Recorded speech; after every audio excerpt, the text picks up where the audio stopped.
चाहते हैं। इंसानियत के नाम पे बदनुमा धब्बा हूं मैं। बॉलीवुड के सबसे चमकदार सितारों में से एक नाम जो हर किसी की जुबान पर हुआ करता था, गोविंदा। सलमान खान ने एक बार कहा था, गोविंदा अकेला ऐसा एक्टर था जो तीनों खानों शाहरुख, सलमान और आमिर के बराबर था। सोचिए, एक वक्त था जब लोग ये मानते थे कि गोविंदा इंडस्ट्री के अगले अमिताभ बच्चन बन सकते हैं, लेकिन आज वही गोविंदा जो हर फिल्म में अपनी मौजूदगी से 4 चांद लगा देते थे, बॉलीवुड की तस्वीर से लगभग गायब हो चुके हैं। जिस शख्स ने कूली नंबर 1, हीरो नंबर 1 और राजा बाबू जैसी सुपरहिट फिल्मों से सबके दिलों पर राज किया, वही गोविंदा आज सिर्फ नॉस्टैल्जिया का हिस्सा बनकर रह गए हैं। पर असली सवाल ये है, इतना टैलेंटेड और नेचुरल एंटरटेनर जो एक वक्त पर प्रोड्यूसर्स और डायरेक्टर्स की पहली पसंद था, आज इंडस्ट्री से लगभग गायब क्यों हो गया? क्या ये सब बॉलीवुड के ग्रुपिज्म और पॉलिटिक्स की वजह से हुआ, या फिर उनकी अपनी कुछ गलतियों की वजह से उन्होंने अपना करियर खुद तबाह कर लिया? आज के इस वीडियो में हम जानेंगे गोविंदा के गोल्डन एरा के बारे में, उनका सुपरहिट फेज और वो वजहें जो उनके डाउनफॉल का कारण बनी। तो चलिए इस सफर को शुरू करते हैं एक और इंटरेस्टिंग बॉलीवुड कहानी के साथ। अपने दिल में रहने वालों के जाने का अफसोस नहीं किया तो घर से जाने वालों की परवाह क्या करूंगा। गोविंदा का जन्म मुंबई के विरार के एक छोटे से चोल में हुआ था। उनके पिता अरुण आहूजा और मां निर्मला देवी दोनों ही अपने जमाने के सक्सेसफुल आर्टिस्ट थे, लेकिन वक्त ने करवट ली और उनके पिता की एक प्रोड्यूस की हुई फिल्म बुरी तरह फ्लॉप हो गई। इससे उनकी फैमिली को बांद्रा के बंगले से उठकर विरार के चोल में शिफ्ट होना पड़ा। लेकिन विरार के इस साधारण माहौल में भी गोविंदा की मां ने उन्हें हमेशा बड़ा सोचने की सीख दी। गोविंदा खुद भी कहते हैं कि उनकी मम्मी का उन पर बहुत गहरा असर था। उनकी हर बात को वो मानते थे और शायद इसी वजह से एक्टिंग और परफॉर्मिंग का शौक उनके खून में था। कॉलेज के दिनों में गोविंदा ने ताज होटल में वेटर बनने के लिए अप्लाई किया, लेकिन उनकी इंग्लिश कमजोर थी और वो रिजेक्ट हो गए। यहीं पर उनके पिता ने उन्हें सलाह दी कि बेटा, एक्टिंग की दुनिया में जाओ, ये ऐसा प्रोफेशन है जहां तुम्हें सिर्फ अपने टैलेंट की जरूरत पड़ेगी। इसके बाद गोविंदा ने अपने शुरुआती दिनों में VHS टेप्स बनाकर प्रोड्यूसर्स को दिखानी शुरू की और किस्मत ने उनका साथ दिया। उनके मामा आनंद सिंह, जो एक प्रोड्यूसर थे, ने उन्हें अपनी फिल्म तन बदन में पहला ब्रेक दिया। 1986 में तन बदन रिलीज हुई और इसी साल उनकी 2 और फिल्में इल्जाम और लव 86 भी आईं। ये तीनों फिल्में हिट रहीं।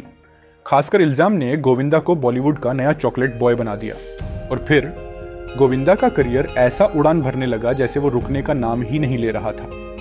1988-89 में उनके नाम ऐसी हिट फिल्मों की लाइन लग गई जिनमें खुदगर्ज, दरिया दिल और हत्या जैसी फिल्में शामिल थीं। हत्या के एक सीन में गोविंदा को 10 मिनट का इमोशनल मोनोलॉग बोलना था। किसी को यकीन नहीं था कि वो ये सीन कर पाएंगे, लेकिन उन्होंने इस तरह निभाया कि सब दंग रह गए। गया और वो माँ बेचारी सो रही थी।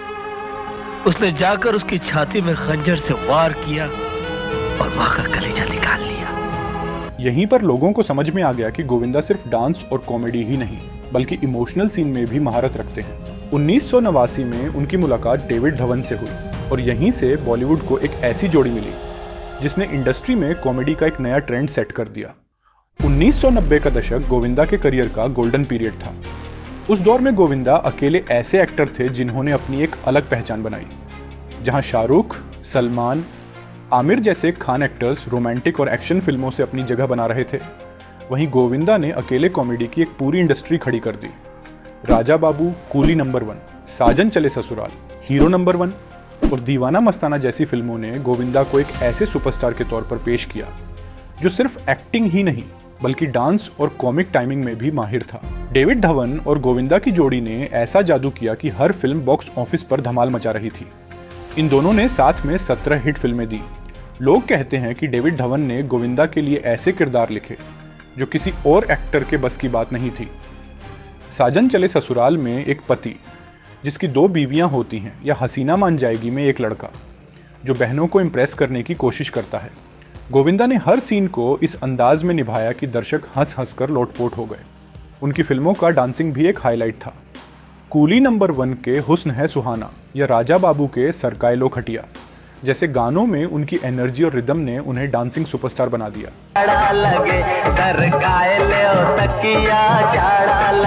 इतना ही नहीं, गोविंदा की जोड़ी कादिर खान के साथ भी खूब जमी। दूल्हे राजा, हीरो नंबर 1, बड़े मियाँ छोटे मियाँ जैसी फिल्मों में इन दोनों की केमिस्ट्री ने साबित कर दिया कि ऑन स्क्रीन कॉमेडी की जोड़ी में इनका मुकाबला करना मुश्किल है। 1999 में बीबीसी की एक पोल में गोविंदा को दुनिया के 10 सबसे प्रभावशाली कलाकारों में शामिल किया गया। ये वो दौर था जब गोविंदा के हर हफ्ते एक फिल्म रिलीज हो रही थी और हर फिल्म हिट हो रही थी। लेकिन हर पीक के बाद एक स्लाइड भी आती है और गोविंदा के करियर का यही गोल्डन एरा धीरे धीरे खत्म होने लगा। गोविंदा का करियर जिस ऊंचाई पर था वहां से गिरना शायद किसी ने सोचा भी नहीं था। लेकिन 2000 के दशक में चीजें बदलने लगी। दर्शकों का टेस्ट बदल गया। 90 के दशक की स्लैपस्टिक कॉमेडी की जगह सिचुएशनल और मल्टी कैरेक्टर ड्रामा ने ले ली। हेरा फेरी, गोलमाल और हंगामा जैसी फिल्मों में मुख्य किरदारों के बजाय कैरेक्टर रोल्स ने लोगों का दिल जीत लिया। गोविंदा को इस बदलाव को समझना था, लेकिन उन्होंने अपनी पुरानी सोच नहीं बदली। वो हमेशा लीड रोल्स ही करना चाहते थे। सपोर्टिंग रोल्स करने का विकल्प उन्होंने नकार दिया। अनिल कपूर, मिथुन चक्रवर्ती जैसे एक्टर्स ने सपोर्टिंग रोल्स करके खुद को नई पीढ़ी के साथ एडजस्ट कर लिया, लेकिन गोविंदा ऐसा नहीं कर पाए। इससे भी बड़ी समस्या थी उनकी पंक्चुअलिटी। पूरे इंडस्ट्री में उनकी लेट लतीफ़ी के किस्से मशहूर थे। बड़े मियाँ छोटे मियाँ की शूटिंग के दौरान अमिताभ बच्चन को घंटों वेट करना पड़ा। डायरेक्टर्स और प्रोड्यूसर्स का कहना था कि गोविंदा का टाइम का कोई सेंस नहीं था। रवीना टंडन ने एक इंटरव्यू में कहा, गोविंदा सेट पर इतनी देर से आते थे कि मैं अपना मेकअप करके झपकी भी ले लेती थी। ये लेट लतीफ़ी तब तक बर्दाश्त की गई जब तक उनकी फिल्में हिट हो रही थीं। जैसे ही उनकी फिल्में फ्लॉप होने लगीं, डायरेक्टर्स ने उन्हें साइन करना बंद कर दिया। और फिर आया उनका एक और बड़ा फैसला, पॉलिटिक्स। 2004 में गोविंदा ने कांग्रेस पार्टी से इलेक्शन लड़ा और 50,000 वोटों से जीत भी गए, लेकिन संसद में उनकी उपस्थिति नगण्य रही। 303 मीटिंग्स में से उन्होंने सिर्फ 37 अटेंड की। खुद उन्होंने बाद में स्वीकारा कि पॉलिटिक्स ज्वाइन करना उनके करियर की सबसे बड़ी गलती थी। इन सब के अलावा गोविंदा का अंधविश्वास भी उनके डाउनफॉल का कारण बना। वो एस्ट्रोलॉजी और न्यूमोलॉजी में इतने विश्वास करने लगे कि उन्होंने अपना नाम बदल लिया और सेट पर अजीब अजीब शर्तें रखने लगे। एक किस्सा मशहूर है, जब मनी है तो हनी है, कि शूटिंग के दौरान उनके एस्ट्रोलॉजर ने कहा कि उन्हें पूरे दिन एक मुर्गी के साथ रहना होगा। प्रोडक्शन टीम ने उनके लिए एक मुर्गी का इंतजाम किया, लेकिन मुर्गी मर गई। फिर भी गोविंदा ने मरी हुई मुर्गी के साथ शूटिंग की। इन सब कारणों ने उनकी इमेज को बुरी तरह प्रभावित किया। जहां 90 के दशक में प्रोड्यूसर्स उन्हें गारंटीड हिट मानते थे, वहीं अब उनके साथ काम करने से कतराने लगे। नहीं कहूंगा, मगर तुम जाकर अपने पति से मेरी एक बात जरूर कहना। गोविंदा का डाउनफॉल शुरू होने के बाद उन्होंने वापसी करने की कोशिशें की। 2006 में पार्टनर फिल्म के जरिए सलमान खान के साथ उनकी जोड़ी ने बॉक्स ऑफिस पर कमाल कर दिखाया। फिल्म सुपरहिट साबित हुई और ऐसा लगा कि गोविंदा फिर से अपने पुराने फॉर्म में लौट आएंगे, लेकिन पार्टनर की सफलता के बाद भी वो अपनी जगह नहीं बना पाए। उनकी अगली film do not disturb flop रही। इसके बाद उन्होंने लाइफ पार्टनर और हॉलीडे जैसी कुछ और फिल्में की, लेकिन उनकी हिट्स की लिस्ट धीरे धीरे खत्म होती गई। असल दिक्कत ये थी कि गोविंदा इंडस्ट्री के बदलते ट्रेंड्स के साथ खुद को एडजस्ट नहीं कर पाए। 90 के दशक में जो उनके नाम पर फिल्में हिट होती थीं, अब वो दर्शकों के लिए ज़्यादा अपीलिंग नहीं रही। उनका सबसे बड़ा नुकसान हुआ क्योंकि उन्होंने कैरेक्टर रोल्स या मल्टी कैरेक्टर फिल्मों में काम करने से इनकार कर दिया। जहां अनिल कपूर, मिथुन चक्रवर्ती जैसे एक्टर्स ने कैरेक्टर रोल्स से अपनी एक नई पहचान बनाई, वहीं गोविंदा ने खुद को सिर्फ लीड रोल्स तक सीमित रखा। इसके अलावा उनकी अनपंक्चुअलिटी और ईगो की वजह से डायरेक्टर्स और प्रोड्यूसर्स ने उनसे दूरी बनानी शुरू कर दी। डेविड धवन, जो उनके सबसे बड़े सहयोगी थे, उन्होंने भी गोविंदा के साथ काम करना बंद कर दिया। गोविंदा ने खुद भी स्वीकार किया कि उन्होंने अपने करियर के दौरान कई गलत फैसले लिए। एक इंटरव्यू में उन्होंने कहा, मैंने कई मौके खो दिए क्योंकि मैंने अपने स्टारडम को संभालने में गलतियां की। उन्होंने अपना करियर फिर से उठाने के लिए कुछ छोटे रोल्स और कैमियो भी किए, लेकिन दर्शकों पर उनका वही जादू नहीं चल पाया। साल 2019 में आई उनकी फिल्म रंगीला राजा एक और फ्लॉप साबित हुई। इसके बाद से गोविंदा स्क्रीन पर नजर नहीं आई। लेकिन सवाल ये है कि गोविंदा जैसा टैलेंटेड एक्टर इंडस्ट्री में क्यों टिक नहीं पाया?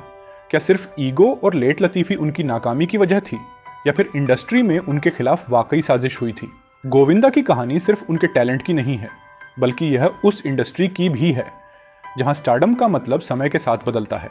उनके डाउनफॉल की कई वजहें रही हैं, लेकिन इनमें से सबसे बड़ी वजह उनकी खुद की गलतियां मानी जाती हैं। सबसे पहले उनका ईगो और इंडस्ट्री से अडेप्ट न कर पाना। 90 के दशक में उनकी पॉपुलैरिटी आसमान छू रही थी और शायद इसी स्टारडम ने उन्हें यह यकीन दिला दिया कि वो सिर्फ लीड रोल्स के लिए बने हैं। उन्होंने देवदास और ताल जैसी बड़ी फिल्में सिर्फ इसलिए रिजेक्ट कर दी क्योंकि वो सपोर्टिंग रोल्स नहीं करना चाहते थे।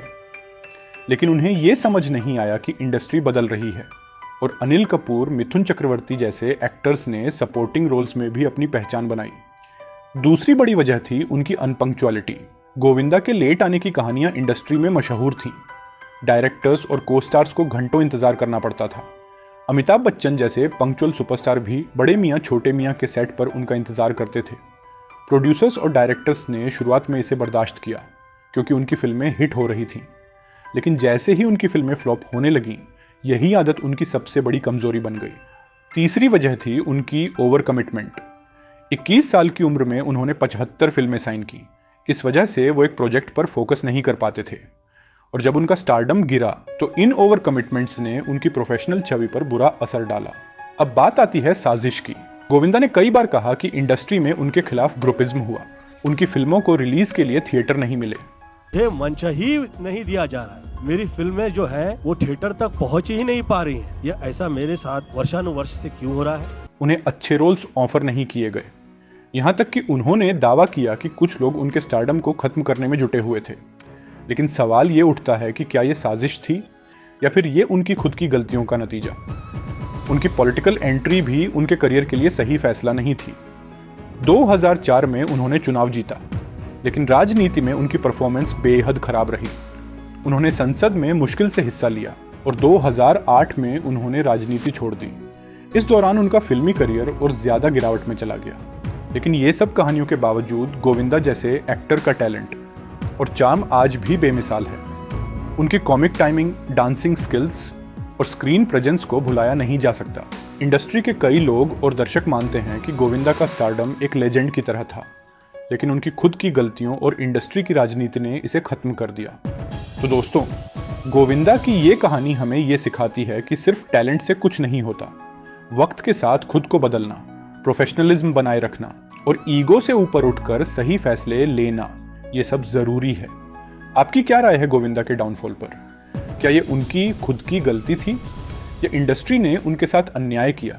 हमें कमेंट्स में ज़रूर बताएं। यह था गोविंदा के करियर और उनके डाउनफॉल पर हमारा पूरा विश्लेषण। अगर आपको ये वीडियो पसंद आई हो तो लाइक और सब्सक्राइब ज़रूर करें और अगले वीडियो में मिलते हैं। तब तक के लिए अलविदा।